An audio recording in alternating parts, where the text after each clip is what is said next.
So lately, I just came across a quote by Kevin Kelly. He said, "That thing that made you weird as a kid could make you great as an adult if you don't lose it." So I highly resonate with this quote. I think our society has such a narrow definition of what is good or what is bad, or what is strength and what is weakness. But actually, what we're seeing as quirky or weird when we were young can actually turn out to be passion and strength or even career later in life. Do you know a person named Gillian Lynn? So when she was around 6, she was quite annoying because she was so physically active and she always disturbed the order of the class. The teacher believed that Gillian had some kind of learning disorder. So Gillian's mom took her to see a doctor. And so the doctor looked at a kid and he played some background music. And suddenly the kid started dancing.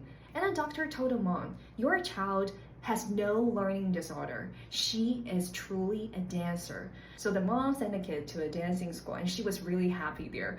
And a few decades later, she became one of the best choreographers and dancers across the United Kingdom.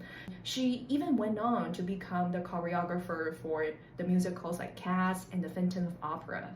I could really imagine if she lives now as a child, she would probably be diagnosed as ADHD, 多动症. So the crazy part of industrial society is trying to fix everyone into the same box.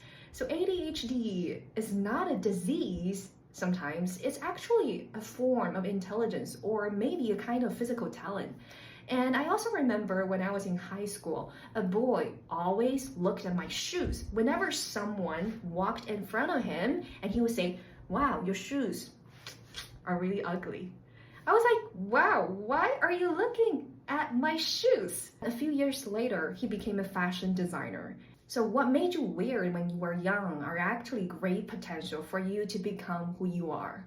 I always heard young people say, "Oh, I don't have any talent." No, you have, but you don't look at it. You don't see it as talent. You see it as weakness or weird thing, weird traits. But actually, when you look back, those weird traits are actually great potential for you to become who you are today. And it will shape your career, shape your talent, shape your passion. So if you tap into that power, that weird power, you can actually do great things in this world.